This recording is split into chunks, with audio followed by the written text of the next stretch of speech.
ASU and ASU Care acknowledge the 22 Native nations that have inhabited this land for centuries. Arizona State University's 4 campuses and ASU Care are located in the Salt River Valley on ancestral territories of indigenous peoples, including the Acamel-O'odham and Peeposh Indian communities, whose care and keeping of these lands allow us to be here today. We acknowledge the sovereignty of these nations and seek to foster an environment of success and possibility for Native American patrons and communities.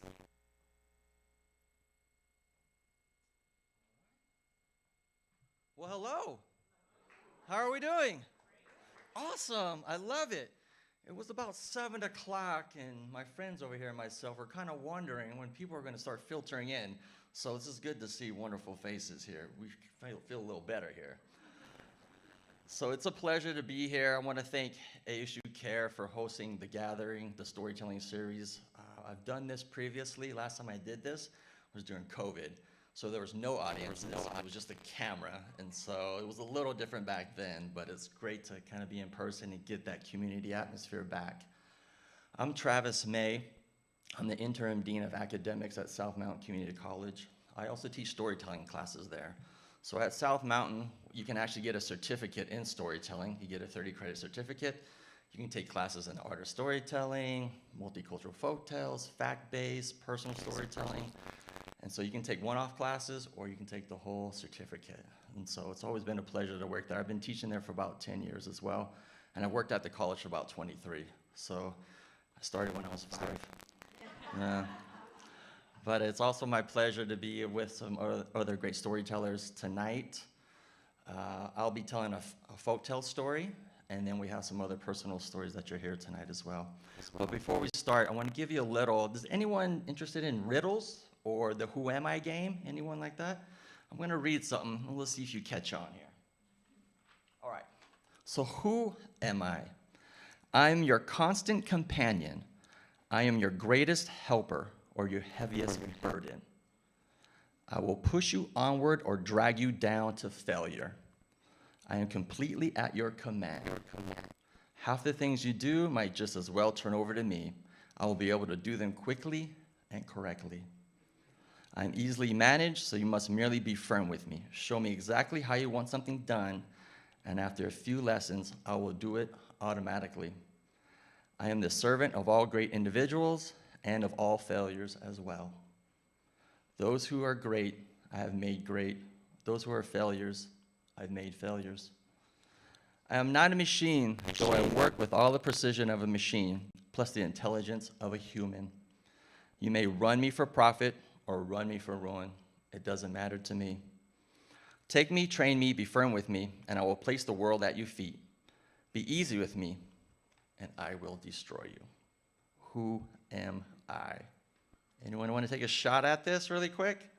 Who am I? A person? When you say who, it's a person? Well, it deals with a person, but it's not a person. AI, ChatGPT. No, that is scary, but yes, I think we're going down that route. Yes, folks, we are, but no, it's not. No, it's not, actually. I will give you. It's part of our theme tonight. What is it? A habit. A habit, yes. It's a habit.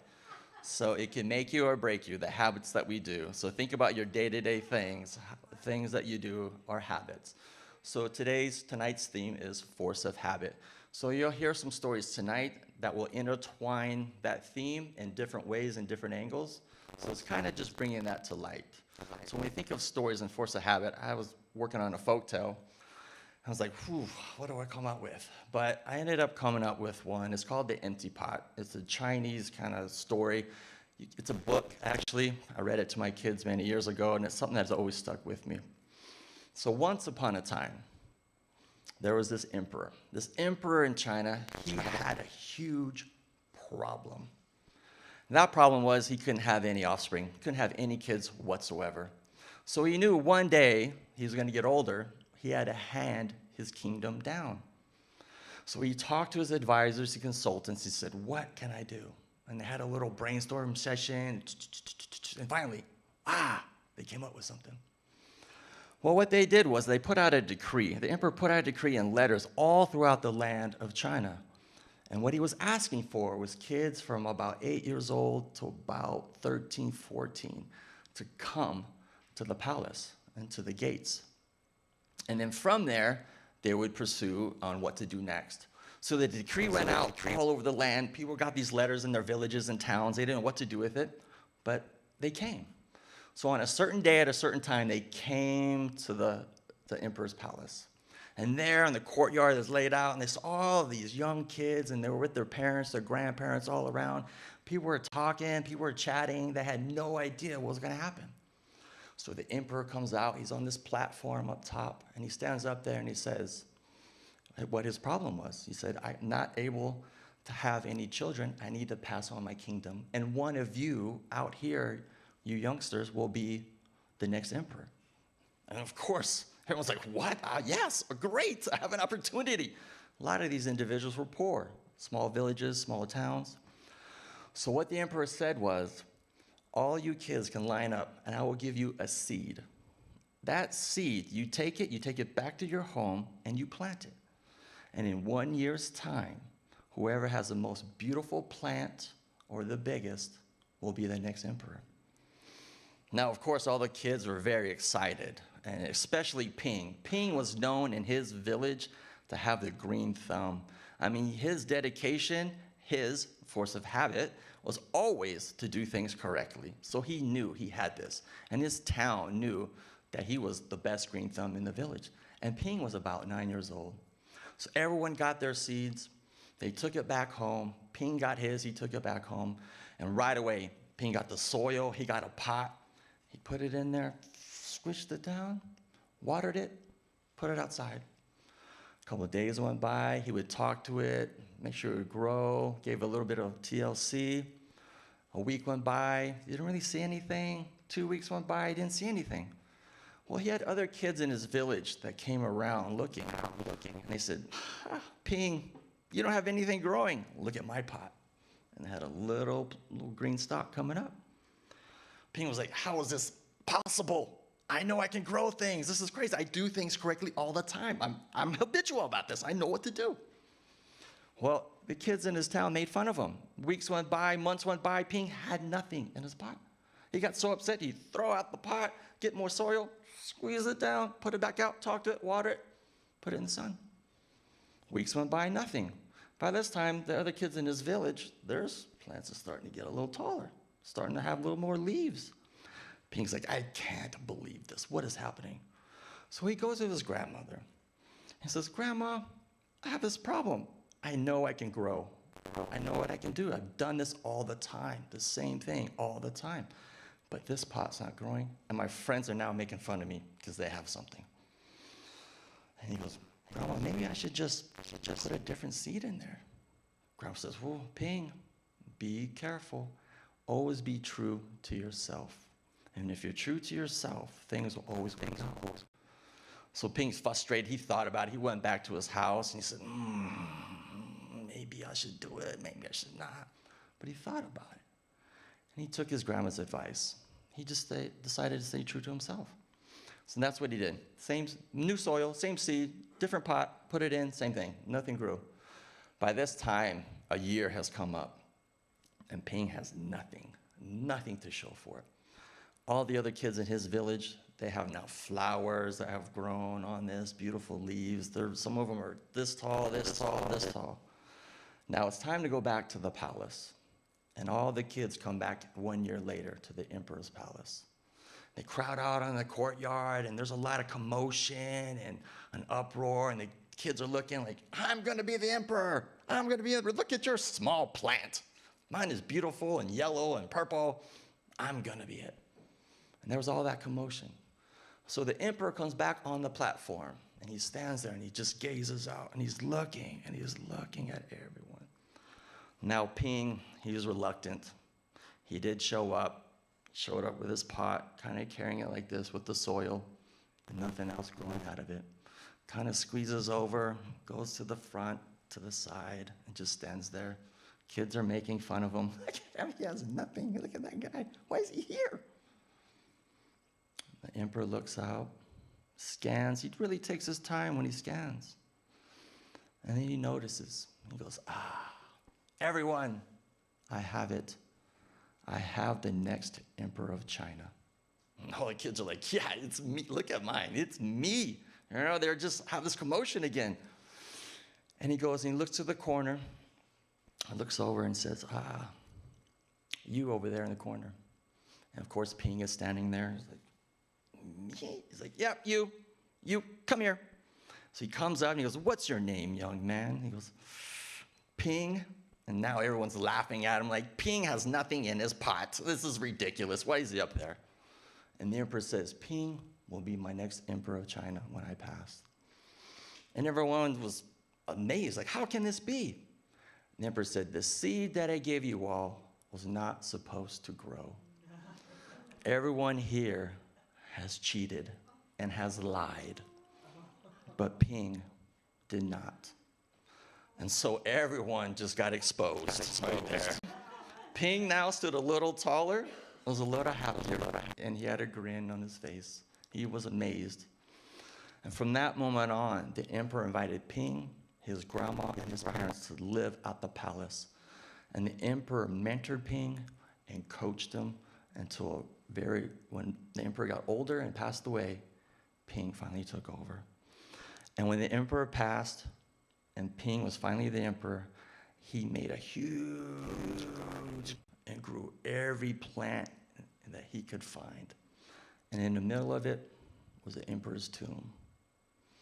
And from that day on, no one questioned Ping, and Ping knew that by his habit of being honest and having integrity and what he valued, made him the next emperor of China. Thank you.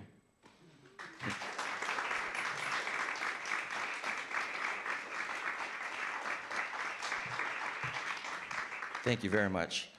So, as I finish my story, I want to bring up our next teller. And our next teller, Shamika Moore, she was born and raised in Alhambra. So she's a Phoenician here, which is great. I'm a Phoenician as well, and we kind of get looked at as unicorns, like, they make you. I'm like, yes, born here. She's a theater kid, singer and songwriter who is on the board of Trunk Space, which is a music venue and nonprofit. She's a massage therapist who is studying to become a dietitian and hopes to work in entertaining education. Please welcome Shamika.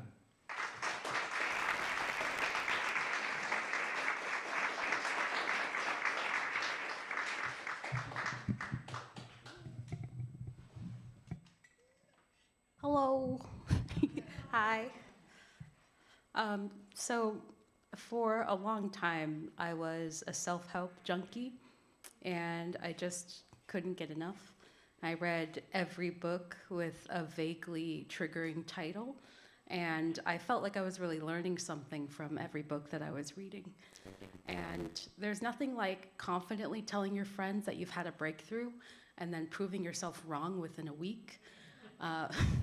And my friends are brutal, so they wait until I've forgotten to bring it up. Like, hey, you remember that one time when you obsessed over an avoidant guy for a few years, and then you went on 3 dates that you planned, and then you drove by his house for a few months? To which I say, yes, and also, fuck you. I was abandoned as a child. That's not fair. So I'll set the scene for you. My dad was an alcoholic who came home when he felt like it.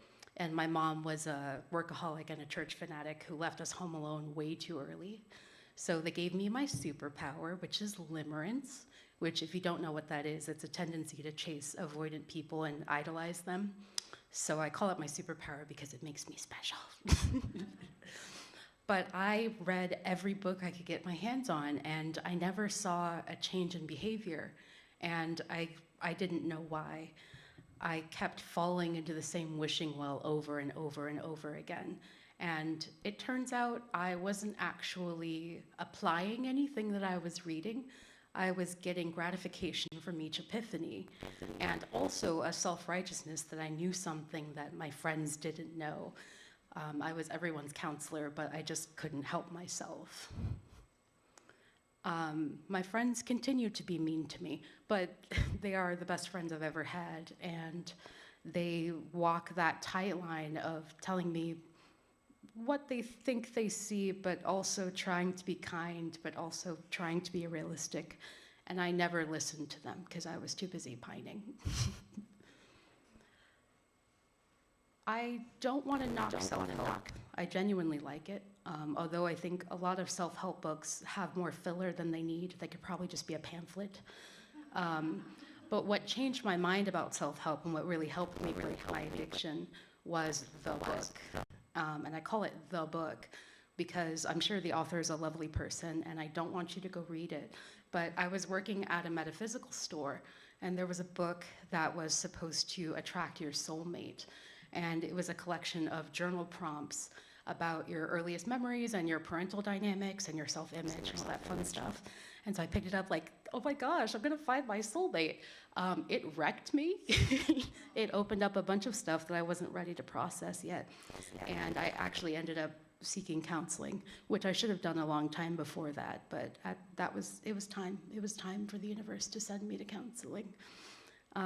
So yeah, it will forever be known as the book, but it ultimately did me a service in that it broke my addiction to self-help, and it helped me realize that reading a book every month or so and having an epiphany is not the same as actually doing the work and working through the things that you can change. And something I've learned the hard way is that if you view your life as this grand, dramatic, and romantic story, you're giving away your agency to change the things that you don't like, because everything is fated, right? Everyone is your twin soul. Everyone that's mean to you is a narcissist. You chose your parents for a grand divine reason, which maybe you did. Or maybe there are structures that are actually exploiting you. But I think a lot of times we have a tendency to give away our power prematurely because we are convinced that it's part of our learning process. So I definitely fell into that trap working at a metaphysical store. So I don't work at a metaphysical store anymore. I work at a chiropractic office now, so I get to talk to people about their bodies all day. But sometimes I do miss working at the metaphysical store because I always smelled like Nag Champa. So my friends would hug me and be like, "You work today?" And I'm like, "How could you tell?" It's like, "You smell like a metaphysical store." It smells pretty good if you've ever been to one. I forgot to mention, one of the biggest breakthroughs for me actually did not come from self-help. It came from a CPTSD survivor on YouTube.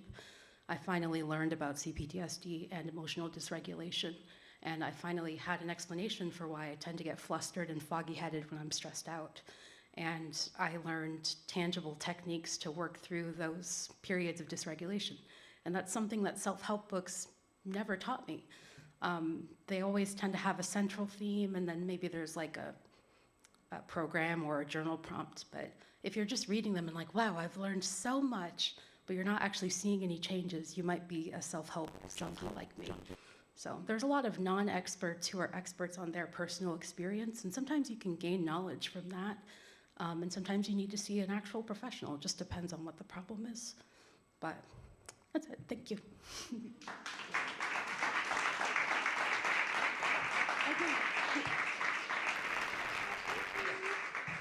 Thank you, Shamika.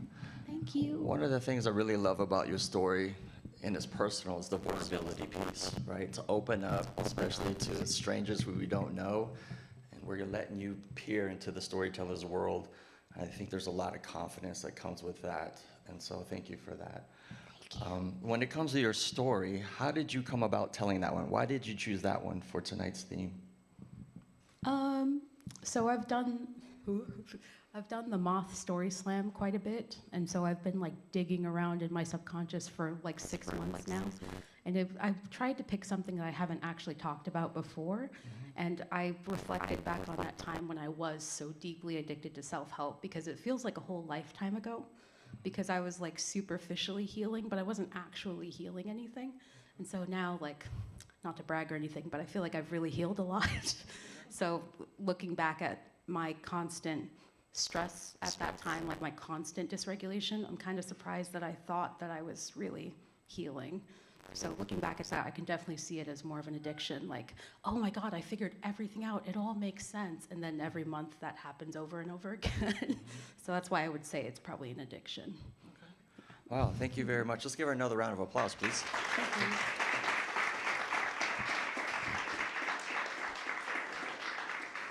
Thank you. All right, so for our next teller, it's Nick Newberry. And Nick grew up in Hollywood, where his father was a motion picture art director.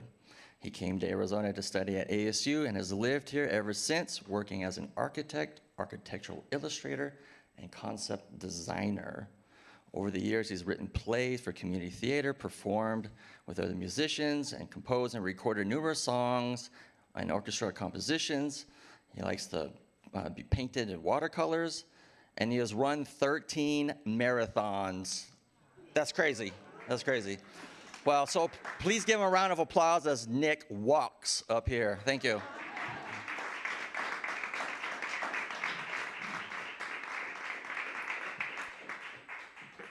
Yeah, I walked up here. Good evening. When I was in 8th grade, my teacher was Sister Veritas.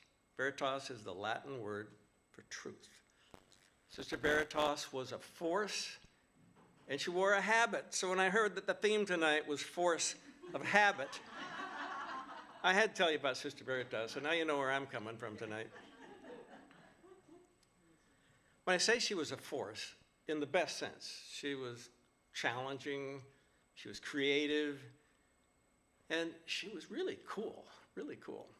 Now, I was one of 30 students. We were all boys, 8th grade, 13 going on 14. That sounds like a fun bunch, right? We're too old to be called boys, and we're too young to be called men. I think the best term for what we were is dork. We were dorks. So you've heard of Snow White and the Seven Dwarves. This class was Snow White and the 30 dorks. She was more like a camp counselor. She understood that we all had to be active. She had to rein it in. She had to have us on our feet as often as we could get up. She moved us around. We spent a year just jumping and hopping and learning. She was really cool. I've learned later that she's just 10 years older than us. She was 23 when she was teaching us. Of course, she taught us religion. There was that catechism, that little book with all the questions and answers that tell you everything you need to know about eternity. And one day she came and she gave me a book to read. She said, "You're ready for this. You should read this. You should write a book report." And the book was The Universe and Dr. Einstein. It was a book about the theory of relativity. I hadn't thought about this ever. I was totally unaware. I was a dork. And this book was all about infinity. So there's eternity, infinity. It's almost like I was given a book about another religion. And I guess a habit that I developed at the time, it took me a while to start to get through this, is that religion and science, you need to hold them apart and yet somehow keep them connected. There's belief, there's knowledge, there's eternity, there's infinity. I loved Sister Veritas. She was an amazing teacher. So time goes by, lots of time goes by. More than 50 years go by. I'm 66 years old at the time, and Sister Veritas is no longer Sister Veritas. The order she was in had disbanded. She's returned to what I call her maiden name. Never knew it when she was Sister Veritas. She is Joanne Vasquez, and my wife was back there. My wife and I went to LA. We'd prearranged this. We're going to take Joanne to lunch. We get there, and she's in a wheelchair because she's in the first years of Parkinson's. Everything, she's sharp, everything works great, but her legs are giving out on her. She wants to go to lunch to El Coyote. It's a restaurant on the south edge of Hollywood, and off we go. And we get to El Coyote. It's one of these great old restaurants with booth seating, and I think half the people in there work in the motion picture, television industry, and they're all whispering, they're all working out their next plan. They don't want the people at the next booth to hear their highly proprietary stuff going on. Well, they should all just shut up. Because when Sister Veritas starts telling us her life story, now there's the movie. It's not even a movie. It's a mini-series. All the stuff I learned about, I still call her Sister Veritas, about Joanne Vasquez. So here goes. She was born in downtown LA, grew up there. She didn't know what her father did, except that he worked at night and came home at dawn. Eventually, as she gets closer to 10 years old, someone tells her, or she figures it out, her father runs illegal gambling parlors in downtown LA. And he's just one of these dapper guys in a suit, and he knows how to work people. He knows how people want a little bit of sin in their life, and he knew how to work in that shady area between right and wrong there in downtown LA. Some of his clients are businessmen. Some of his clients are affiliated with law enforcement. He just knows how to work it. Well, eventually, the sun starts to shine, and he realizes he's not going to be able to do this anymore. There is a shift in the attitude downtown, and they're coming in. So he quickly gets out of there, moves inland to San Bernardino County, buys the Oaks Resort up in Waterman Canyon. If you've ever gone up to Lake Arrowhead or Big Bear, you went up through Waterman Canyon. It's a great old lodge. You can go there, get dinner, you have a drink. There's cabins in the woods beyond. Well, he buys it, and he starts running that venue. But he converts one of the big back rooms in the lodge to an illegal gambling parlor. You know, the businessmen, the people related to law enforcement start coming in. They're all having a great time. They are happy. And this lasts from 1950 to 1957. In those years, Joanne Vasquez is a young teenager. She works in the kitchen. Her job is to make the salads for dinner.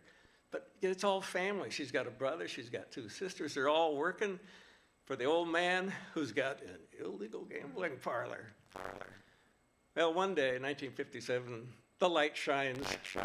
It's a police raid. They come on in. They shut it down. They find games of skill. That's the legal term. Games of skill in this back room. They confiscate it, seize it, take it out of there. They arrest her father, whose name is Joe Vasquez. He's booked. He's going to go to court, going to be a trial. The day of the trial comes, everybody shows up except the witnesses. The prosecutors have no witnesses. They don't show up. Well, it turns out Joe Vasquez knows people in Vegas. The people in Vegas know East Coast Mafia. Everyone knows how to deal with businessmen and law enforcement officers. Somehow, it all just doesn't happen. So the charges are dropped. Joe Vasquez is, I don't know if they said he's innocent, but they can't have a trial. Well, at the same time, Joanne Vasquez is 18. She's decided to enter the convent to become a nun. And Joe Vasquez gets a job offer, a legitimate job offer, to go to Ghana in West Africa and be the gambling commissioner there. It used to be British Ghana. They achieved their independence from Britain. It's Ghana. Ghana ain't got no money, but because they lost the mother country, they've got to figure out how are we going to fund this country. Let's have casinos. We know how to do that. Joe Vasquez, I don't know how they made the connection. He moves his entire family to West Africa, to Ghana. And, you know, he's like Humphrey Bogart's character in Casablanca. He's just this dapper guy in a suit, and he understands people. He understands reality. He understands how it works.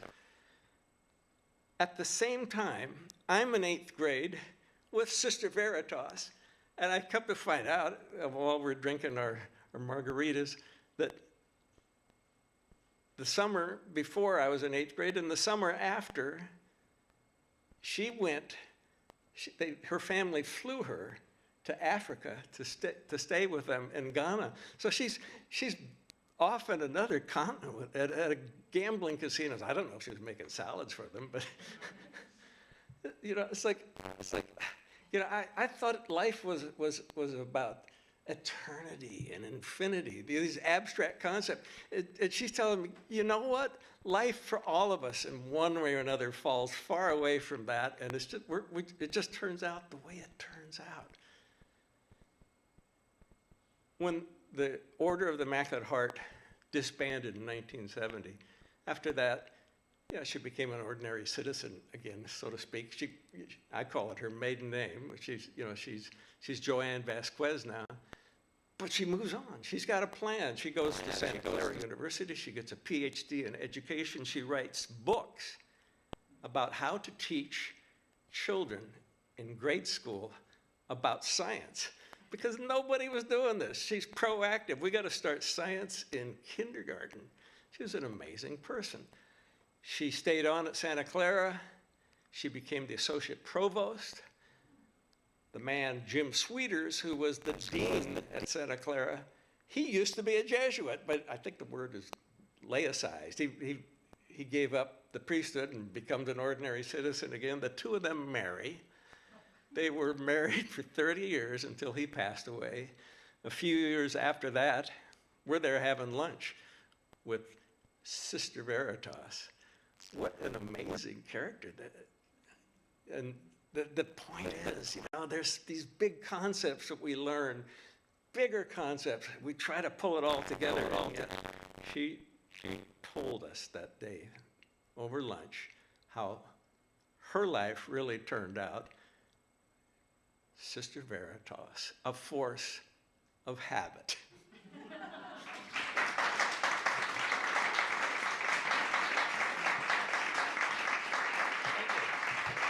Thank you, Nick. Yep.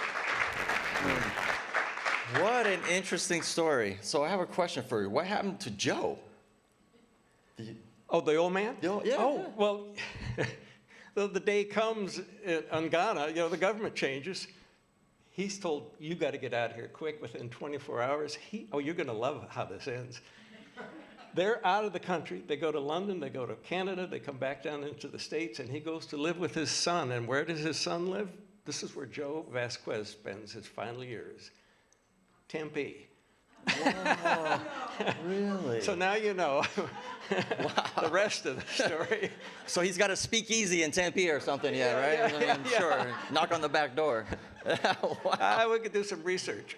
Yeah. Wow, that's a fascinating story. So the story that Nick told, if you noticed, he had a personal story in there, but then he was telling it about someone else, which became a fact base. So he started off personal, dropped in the fact base, kind of related to that, because fact base is not about yourself, about someone else's story. And then you kind of tied the bow in the end and kind of brought it back to your conversation, what you had. Thought that was very clever. Let's give Nick another round of applause, please. Thank you. Yeah. Thank you, Nick. Thank you. I'm going to remember Sister Veritas. That's funny. All right. So our next teller here for this evening is Syed Sawana. Did I say that correctly? Yeah. Thank you, sir. He's a Pakistani-American physicist and geek from Chandler. You got a high five over there or something. All right. He's a scientist and an amateur stand-up comedian. He is a 3-time Moth Story Slam champion. Oh, yeah. I think he just won one last week when I was in my conversations with him. He is an Arizona producer for the Story Collider. It's an international storytelling organization launching here in Arizona in 2024, whose mission is to reveal the vibrant role that science plays in our lives through the art of personal storytelling. Wow, very fascinating. He's also the creator of the science fiction and fantasy Spelling Bee, a show he hosts at various comic cons. Most of the days you can find him in the lab. I don't know what lab is after our story we just heard. I'm intrigued. Or at home with his family. Please welcome Saad.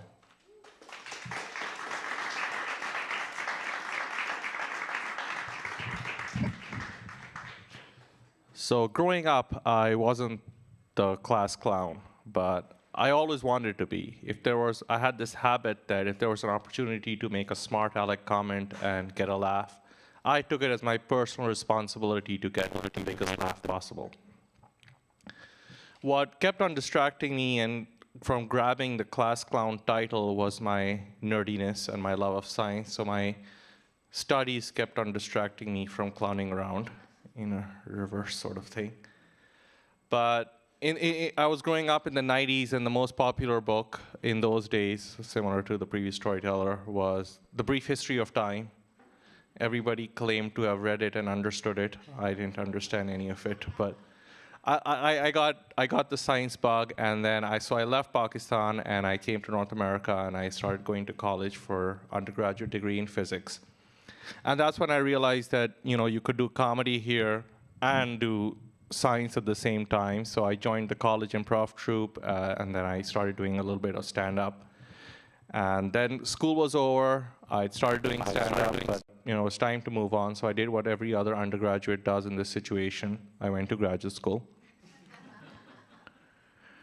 So I finished my graduate school and I got a job as a research scientist in physics, but I still hadn't left the comedy bug. I stepped on doing, comedy. During the day, I'd hang out with my physicist friends, and at night, I'd hang out with comedians who were all trying to, make it in New York City, where I was going to graduate school at the time. It was a very strange life which I was living. But then 9/11 happened, and at that time, I was one of the few Muslim American comedians doing comedy in the New York City area, and I realized that I had a message to get out, and I started going out, and I started talking about what it meant like to be a Muslim comedian in those days. And I kept on getting better as a comedian. When I started off, I was more like a Pakistani Yakov Smirnoff, and I ended up being, I started telling more personal humor in there. And eventually, after a really good show, I got approached by a casting agent who said, you know what, I can get you on movies and TV. And I was like, okay. I couldn't really say no, because that's what all my comedian friends were, dreaming of. So they sent me off for auditions. Let me name some auditions I auditioned for. New York City cab driver, 7-Eleven employee, terrorist number 3. I was getting all the great gigs. Eventually, I said, you know what, I told my agent, unless you get something really different, I'm not really interested. So a couple of months later, she says, they're making this feature film, and you have to audition for the role of an Indian stoner. So she sets me up for the audition, and she faxes me over the thing. In those days, we still used faxes. I'm revealing my age. But she faxes me over the script, and this is the first scene which is described, and for the role that I'm auditioning for. It starts off with a view of the posterior region of the person I'm auditioning for, with his pants down, and he's manscaping the area south of the Mason-Dixon line. And I'm like, astaghfirullah, I am not doing this. I did not go to graduate school to show my butt to America. Right? So I never went for that audition. That movie, for some of you who would have recognized it, was Harold and Kumar Go to White Castle. Carl Penn, who got that role, went on to have a big movie career. He hosted The Daily Show. He worked at the White House. And I'm here at ASU Kerr for 50 people. So, but I moved on. I kept on doing science. This habit of making jokes never really got out of me. So even in like scientific talks, when somebody was making something, I would make smart aleck comments to my friends. And people were like, this guy is really funny. We should give him talks. So I started presenting at research science conferences and superconductivity, which is where I work. Not because my research was good, because my talks were entertaining. Eventually, I kept on doing this. I saw a lot of my comedian friends, they were like, wanting to follow their dreams. They gave up their day jobs. One of them got cast in a pilot for a sitcom, but that sitcom never got made. But I kept on doing, science by day, comedy by night, never having the two, meet. And I told my agent that, I'm not really an actor. I'm okay doing comedy as a hobby because that's what my parents had taught me. And unless like you get a role for like a Pakistani physicist, I'm not really interested. So lo and behold, a couple of years later, I get a call and she's like, you'll have to fly out to LA, but they're making a sitcom about physicists. And I'm like, a sitcom about physicists? No one's gonna watch a sitcom about physicists. I'm a physicist. I know how nerdy we are. No, America is not, or doesn't want to see a bunch of nerdy people hang around. She's like, it's a really good role. I'm like, okay, tell me about my role. Well, you play this awkward Indian physicist. He can't really talk to women, so all he's gonna do in this pilot is just sit there and smile for most of the time. I'm like, you want me to fly from New York to LA on my own expense to audition for a one-dimensional role where all I do is smile? I'll pass. As most of you would have recognized, that show was The Big Bang Theory. Kunal Nayar, who got that role, went on to make $1 million an episode. And I get to stand in front of 15 people at ASU Kerr.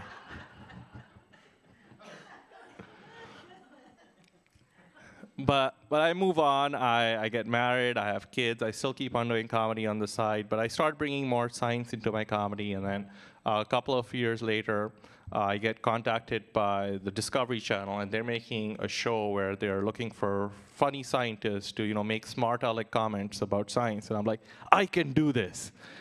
So I auditioned for that show, and I get it. Yeah. That show was called Outrageous Acts of Science. We did 120 episodes on the Science Channel. I now have an IMDb page. It was translated into 20 different languages. I've been on 3 other shows for National Geographic, Weather Channel, and all as a result of this. And I guess what I learned from this habits and what my journey is this for all the young people. Don't follow your dreams. If you have a passion for doing something or a habit, just do it on nights and weekends. And if you're lucky, your dream will come find you. Thank you.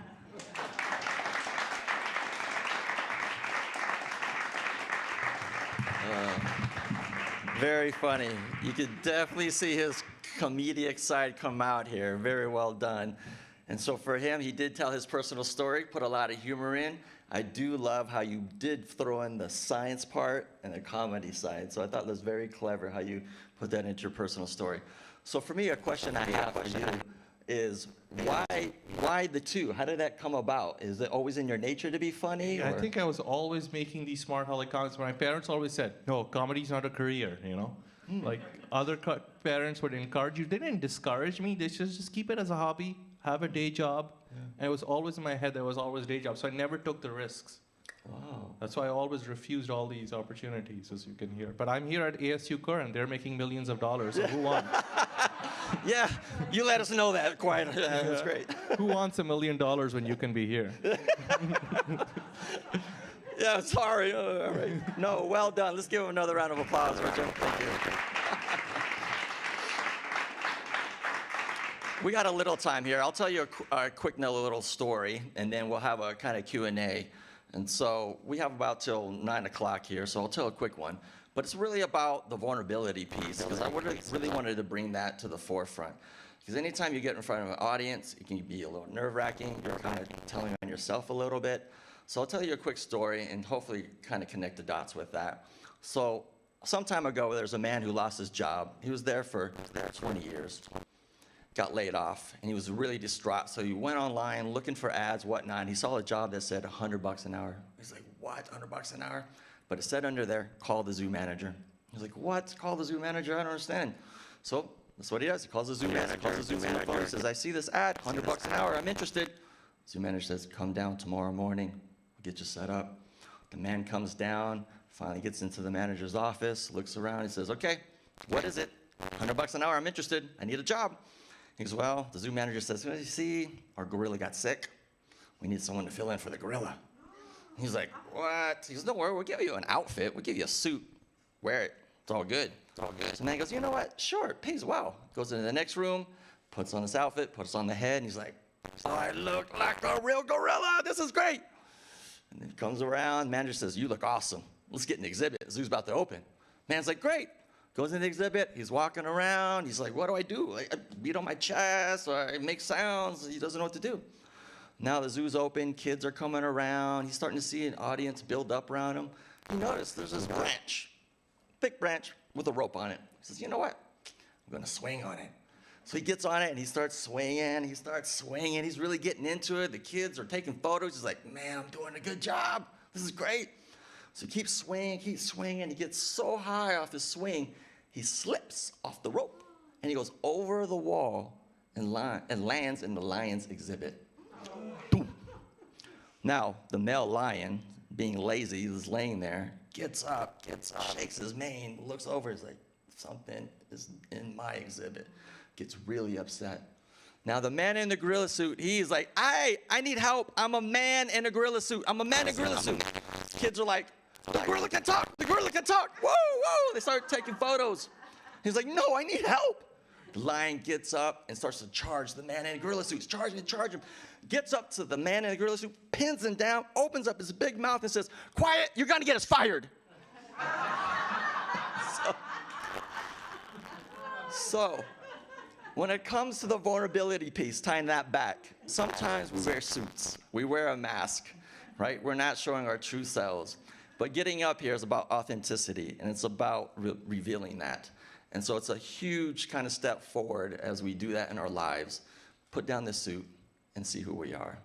So as we start to transition, I want to invite the tellers back up on the stage. We're going to have a Q&A from you all. And this is open to all of us, to me and my 3 other tellers. So as they come up, we're all going to kind of lounge right here and think of some questions. Think of the stories that you heard tonight. The theme is the force of habit, but you've heard personal stories, a little bit of fact base in there. I heard my folk tale. So anything do you want to throw out? I will open it up to anyone. Anyone brave? Talking about that vulnerability piece. Anyone want to go for it? Anyone?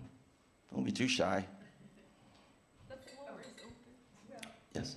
You said that Sister's life could be a series. So are you writing it as a series? Or is it going to be produced?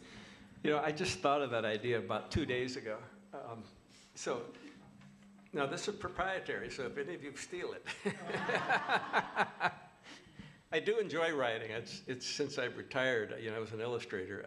I've switched to writing. I can't say that it's great, but I really enjoy doing it, and yeah, I'll do that.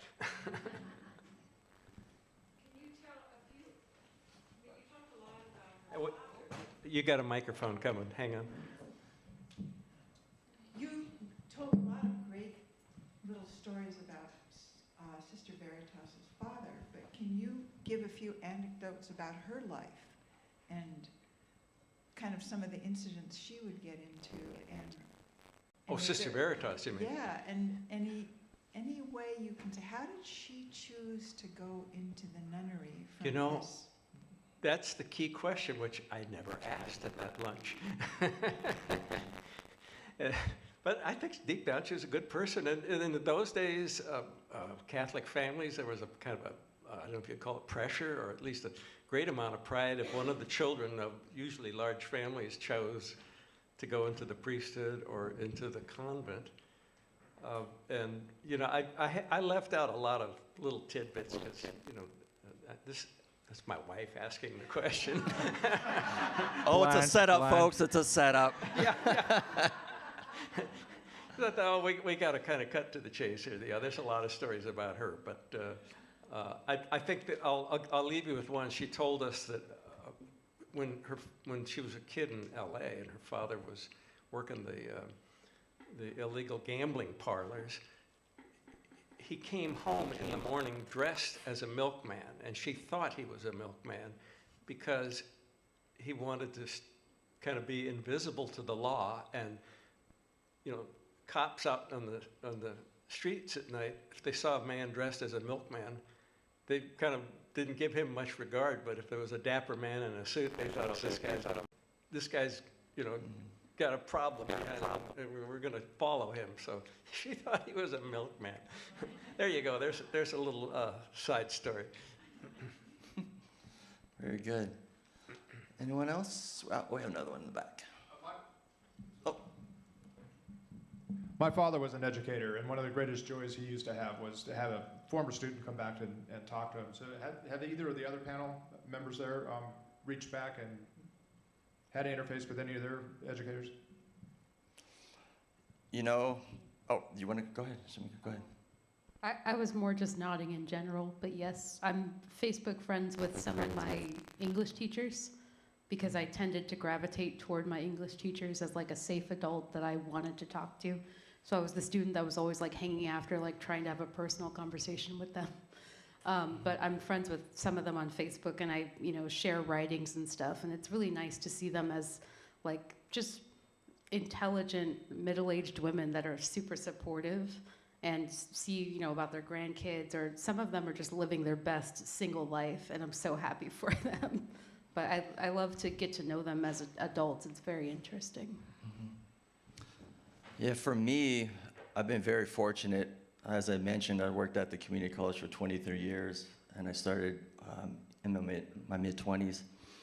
But when I got hired on, my first boss, his name was Bruce, and I worked in the media department, audiovisual area. And one of the first lessons he's taught me, he said, Travis, there's two types of leaders in this world. You got to figure out which one you're going to be. And I looked down and was like, oh, great, here's the talk. But he said, there's the cattle herder or the cowboy, and there's the shepherd. And he goes, the cattle herder is the one that whips people into shape. Go here, go here, go here, do that, kind of cracking the whip. The shepherd says, come with me, follow me, and we'll go together. And if you kind of get out of line, I'll bring you back into the fold, but we'll go together. And that stuck with me for many years, even up to now that I'm an administrator. That lesson.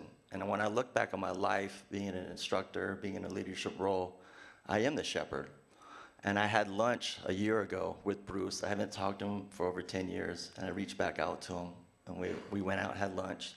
And I told him that story. He goes, wow, you remembered. You remembered that lesson. I go, sure did. It stuck with me through all these years. And so it's really great to have good coaches in your lives, good mentors. And I think going back, and if you can find them, reach out. Let them know what effect it had on your life. It's a huge piece. I know in that moment, he lit up. It was great to see his face and his emotion that, wow, Travis actually listened to me? So, yeah. Anyone else? Yeah, when I go back to college, I always try to reach out to my old professors and talk to them. I even had an opportunity to do a research project with some professor who had taught me. It was very strange because we were in a completely different relationship now because we were almost peers versus being, so it's very difficult to navigate that. It's just interesting. Yeah. Nick, anyone you reach back out to or touch base with? Yeah, Sister Veritas. Well, yeah, oh yeah, we know. Yeah, I forgot. I think I've covered the topic. I forgot. I still got to find that speakeasy place. Well done. Anyone else out there? A question or? I do. Okay, yes. So for Isaac? Yeah. Yeah. Was your parents' expectations really keep you out of following the comedy route, or it was your own expectations? I think it's just the way you're brought up. Like I say it truthfully. Like you can be an unsuccessful scientist or engineer or whatever you are, and you can still make a living. But if you're an unsuccessful comedian, you can't do anything. You're living hand to mouth. You don't make anything. I'm reasonably competent, but there are a lot of people who I've worked with who aren't competent as a scientist, but they're still making money, right? They're still getting jobs. Let's put it that way. Very well. Anyone else? Hello? Sorry, real quick. I'm sorry, ma'am, I can't remember your name. Shamika? Shamika, thank you. You mentioned that you hadn't told you before it was something new. How did you put the process together? Because there's a lot of information there, and it just flowed. So what was your process for that? So I read the prompt, which was force of habit, and I specifically wanted, because I also struggle with binge eating disorder, but I've talked about that at length, and I'm healing from it. So I'm like, I don't want to really rehash that. So I kind of zeroed in on that time of self-help in my life. And so I sat down and wrote a script, about 2 pages. And the way that I write it is that I kind of like out loud tell myself the story while I'm writing so that it flows with my thought process. And then I record myself reading it and then listen to that. So I left out things. And of course, I sat down and I was like, I forgot to say that. But it's not important. It helps keep more of a, like a straight trajectory, because otherwise I'll just stand up here and like give a TED talk on whatever I find fascinating. So it definitely helps to write a script. But yeah, usually, because I've done the Moth Story Slam for about longer than that, since December of last year. And same thing, they put out a prompt every month. And so it really helps me to sit down and write like a 2-page script to get my thoughts in order. It was wonderful. It flowed perfect. Yeah. Thank you. Okay, that was such a good question. That was my question. But I just want to share that we come and we're so inspired by hearing your stories, and I want to know how you started to get involved in this process and where you find the courage to just come up and be vulnerable. It's really inspiring.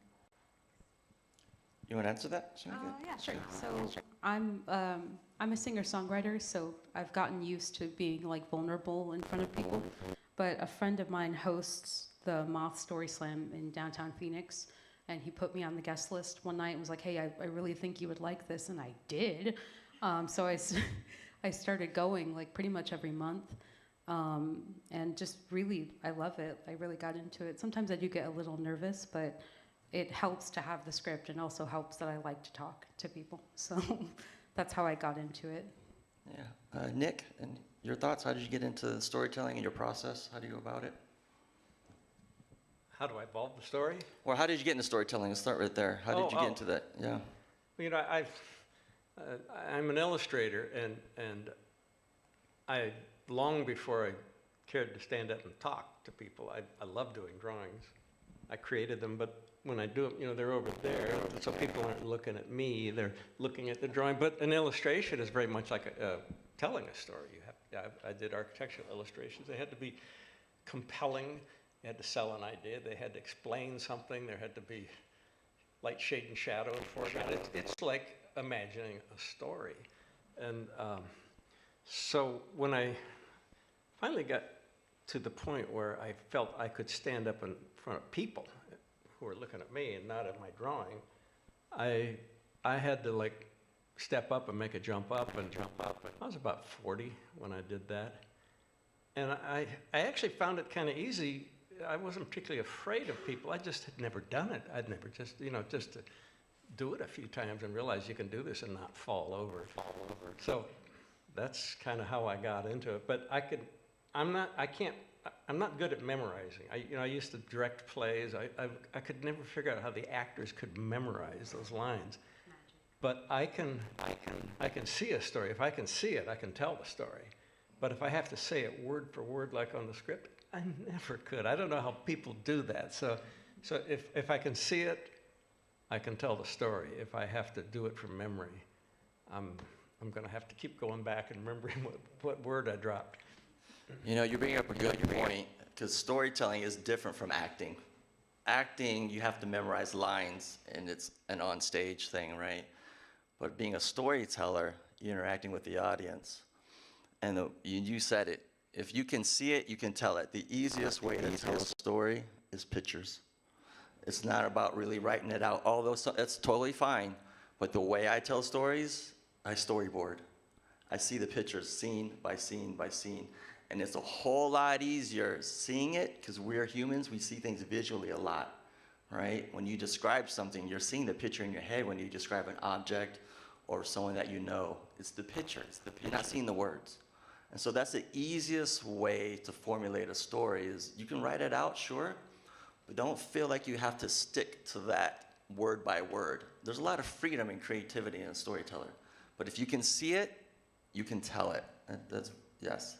Exactly. Right, especially if it's your own story. If you mess something up, you can always catch yourself up, because it's your personal story. You know it better than the audience knows it. Mm-hmm.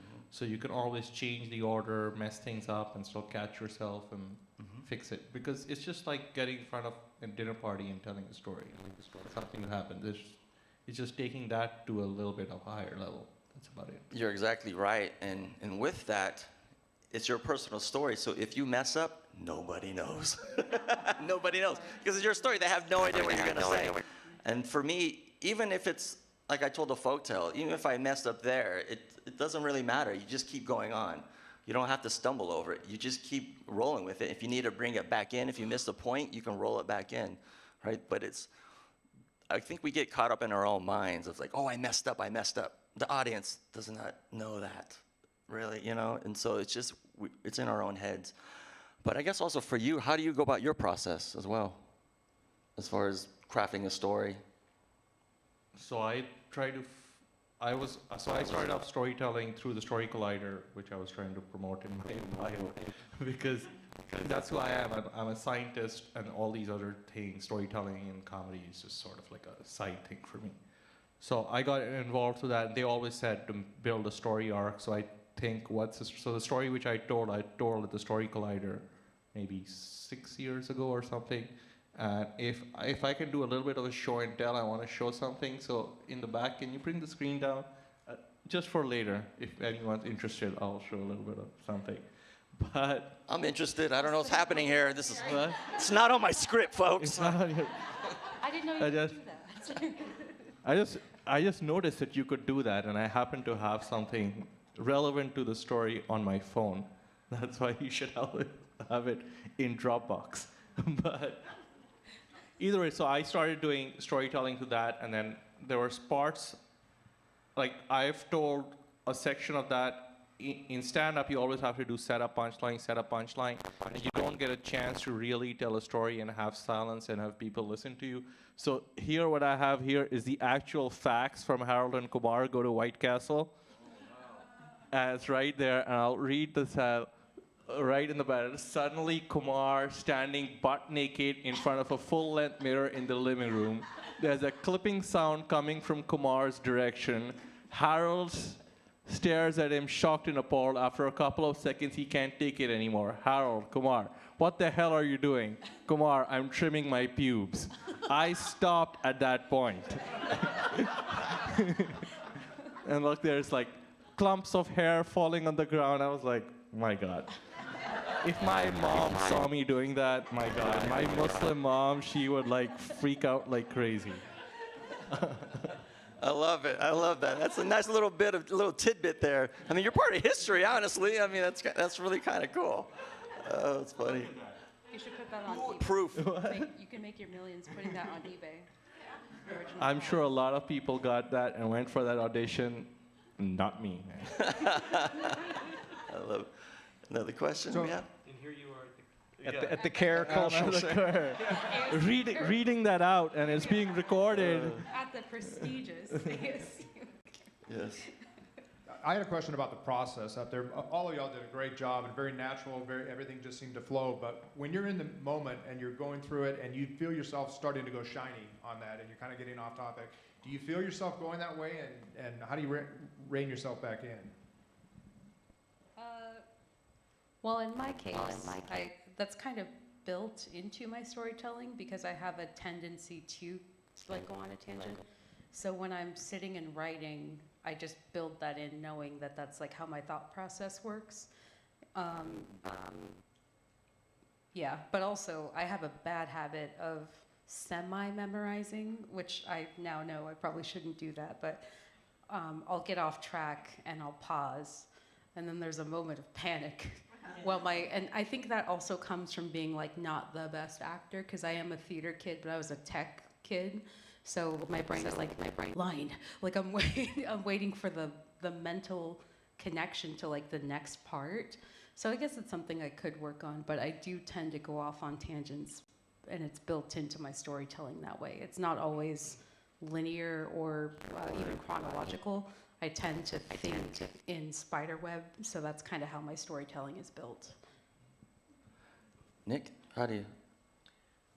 Yeah, getting off tangent. So if I'm talking and I realize, I've kind of lost my point, and it does start to become words for me rather than the visual. And if I stay with the words, I get more and more lost, and it feels awful. And I have to like shut down and go back and scroll the movie. And hopefully I can do it in a quick second or two where it doesn't blink too much with the audience. But once I see it again, off I go. But I hate that going off tangent thing. It's not so comfortable for me. I really have to stop the words and go back to the movie. That's how I do it. Yeah, but as Travis was saying, I don't think the audience really notices it. You just have to have a beginning, middle, and like my son's in 8th grade and he was learning stories and they were doing rising action, falling action, and parts of books and write book reports. But it's pretty much the same. Beginning, middle, end. You can do whatever you want in the beginning, set up the story, have an event, something happen, resolve. That's it. Simple as that. All novels, books can all be broken down into just that simple thing. So I'll add to that as well. A couple of little tidbits on how to craft a story and keep it contained. So you talk about beginning, middle, end. So to set it up is what happens in the beginning, the middle is the problem or the issue, and what is the result of that. It's very simple. So beginning, middle, and end, you set it up that way. And so one of the things, too, I always work with, which I tell my students, is you work with the 5 Ps. You have your people, you have your place, you have your problem, you have your progress, and you have the point. And so when you tell those story, a good story will have those 5 elements in it. And all those 5 elements, you're working to create the 6th P, which is the picture. And so for yourself, when you're telling, doesn't matter if it's a personal story, folktale, fairy tale, whatever it may be, look at those 5 Ps. Are they in there?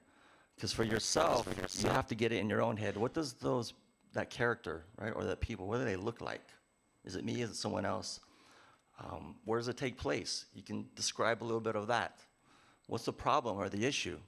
How does the story move through? Progress? And of course, what's the point? A lot of times when we have conversations with individuals, you can stand there for 15, 20 minutes and like, what's the point? Right? What's the point? I just wasted 20 minutes of my life and there's no point, because that's very important. So for me, I like to work backwards. So we're talking about personal stories. What's the point that I'm trying to, what do I want my audience to walk away with? Think of that. And then work backwards with the other Ps. That's usually how I contain that. And so that way, if you stick to that, and of course, it's telling it. Telling it when you're driving the car, telling it when you're in the mirror, or whatever. Tell it often. So you get it down. And don't be afraid to change it. That story I told today, the empty pot, I've told that hundreds of times. But I may have added a detail here. I may have taken out one there. It's totally fine. But you get the point of the story, the moral of it. And that's the most important thing. I hope that helps. Anyone else? I know this is about spoken word, but I loved your showing the script that it was real. He's got that in his pocket. But when I was moving to Arizona, I just found, you're sorting through things. I happened to find it, and I said, okay, I'm scanning this in just to show to my kids when they're old enough to learn about pubes that this. Right, and that you can trim your pubes and still go to Washington. Yeah, he worked at the White House. Yeah, he worked for Obama, I know. Yeah, he worked for Obama. But the visual part, I would give anything to see what Sister looks like, and I would have loved to have seen you buried, and it's nice to know someone else is, basically addicted to self-help books. So it's just a thought. But, and by the way, El Coyote. I've spent many a dinner there, and that could be a series. I could see it like The Bear meets The Wives of Beverly Hills or something. It's famous for being the restaurant. Oh man, I can't think of her name. In the Charles Manson murders, the actress. Sharon Tate had dinner. That was her last meal. Yeah, I know. Was there. Well, on that note, I was just going to ask. I know South Mountain has a Center for Storytelling. The Arizona Republic sponsors storytelling at the Tempe Arts Center. New Times used to have the barflies. Barflies. Does anybody remember? Thank you. You remember barflies? I've heard of it, yeah. Yeah. But there's nothing real. Everything is Phoenix-centric. And we're here in Scottsdale.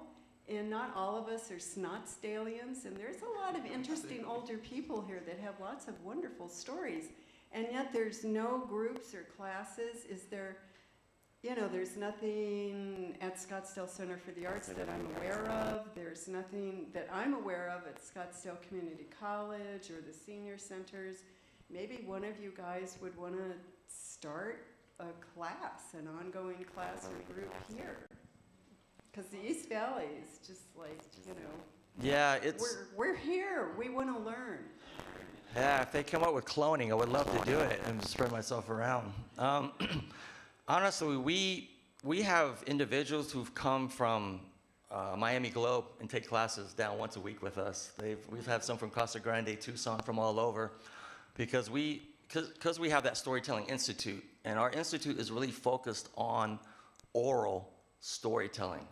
Not the writing piece or any acting. It's public speaking for the most part.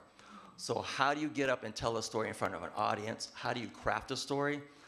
And so we're popular in that regard as far as a niche in that.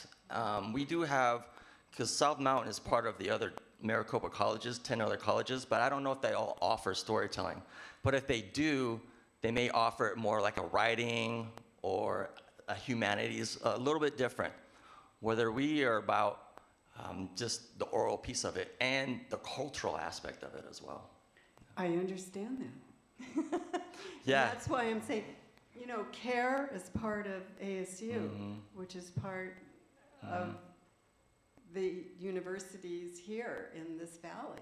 It'd be great if there was somebody who would be willing to come here at the CARE Cultural Center and have a group. I'm not talking about writing. Well, I'll take it any way I can get it.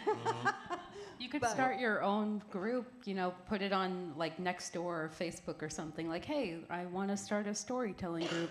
Yeah, no, everybody's going to want to do it online. I'm not an online person. I'm an in-person, tell your story Yes. person. So, you know, with a thought with that, what we have done to kind of bridge that gap, going to your question, is we've done workshops around the valley for that. Although you don't have to take a 16-week storytelling class, really. We've done a lot of trainings for profit and nonprofit around the valley and outside the state of Arizona as well. So if there's enough interest in that, that's something that we could definitely put together, as far as if there's enough individuals who want to do something here, a storytelling training. It could be 90-minute training, it could be a whole day, it could be a couple days, depending on what's needed. But we've done that. So that's one way we can bridge that gap. Well, if you did it in Scottsdale, I didn't know about it. You know, I have just checked everywhere, even the libraries. But the libraries, if they have courses, they don't pay individuals who give those classes or courses or seminars or whatever. But I'm just telling you, there would be serious interest here in Scottsdale. And the CARE would be the perfect place to do it. I mean, the mics are here.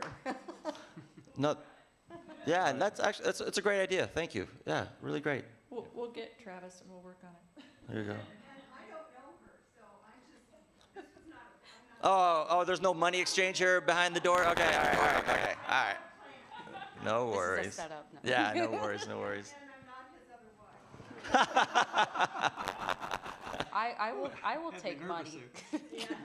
I will take money to teach people what little I know. Why not? Why not? We still have a little bit of time, maybe like 15 minutes-ish, but any more questions from the audience or anything like that? I got a comment about storytelling. I've been in the Toastmasters for like 30 years. You probably have heard it, but it's people where you can work on your speaking skills, particularly to help people overcome the fear. But the deal is, there's clubs all over the valley, all over the country. They're like Boy Scouts. I mean, they're just everywhere. Are Boy Scouts still everywhere? I don't know. They were when I was a kid. And you may join Toastmasters because you're trying to be better at conducting business meetings. You may have like more practical reasons, but a big aspect of it is storytelling. And typically the clubs meet once a week. They vary on how they set up and how they operate. But if you're looking at to be around a group of people who are working at honing their speaking skills and listening to stories and to stand up on weeks when you're a functionary and you speak. It's a great way to work on it. It's not exactly, wouldn't be here at the Care Cultural Center, but there's clubs all over the valley.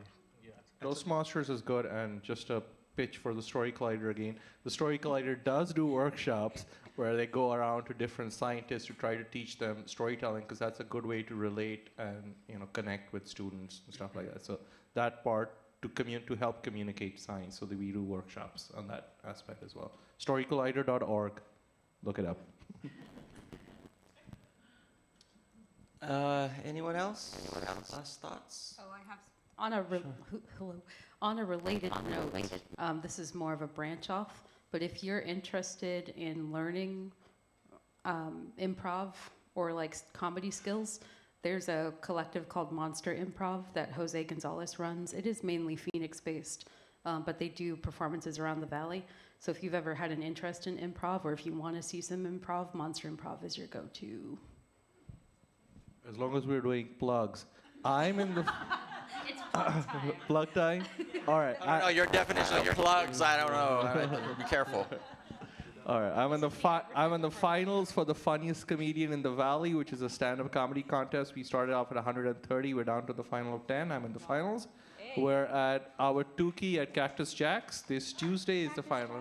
So if anyone lives in the Awatuki, Phoenix, Cactus Jack's area, you can look me up. Oh, by the way, follow all of us on social media. And for whoever is on, are you on social media? No. No, okay. Ask him for his number. All right. You can write him a letter in a bottle, roll it up, or put it in a carrier pigeon. Please follow Even me. that's advanced. Yeah, but follow Shamika or me or Travis. I don't know if Travis has. Ask my wife. Yeah. Very well. Any last thoughts from the three of you as we kind of wrap this up here? Anything? This has been really cool. Thank you very much.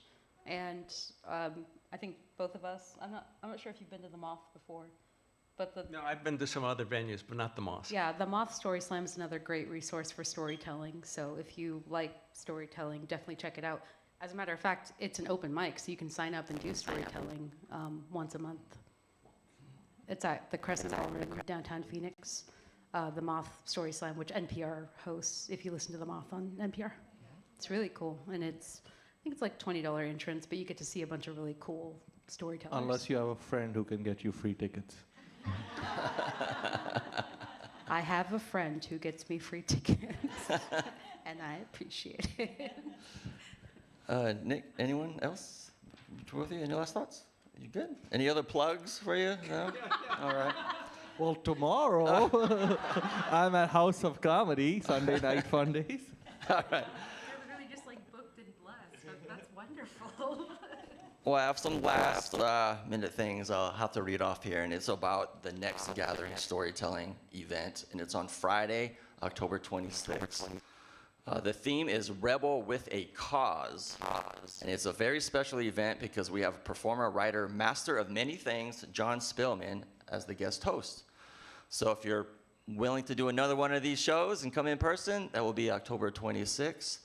Tickets for that show on ASU Cares, they're on online, their website, or you can pay at the box office that they have. But thank you all for coming out. We had a blast. I really loved it. So thank you very much and have a great night.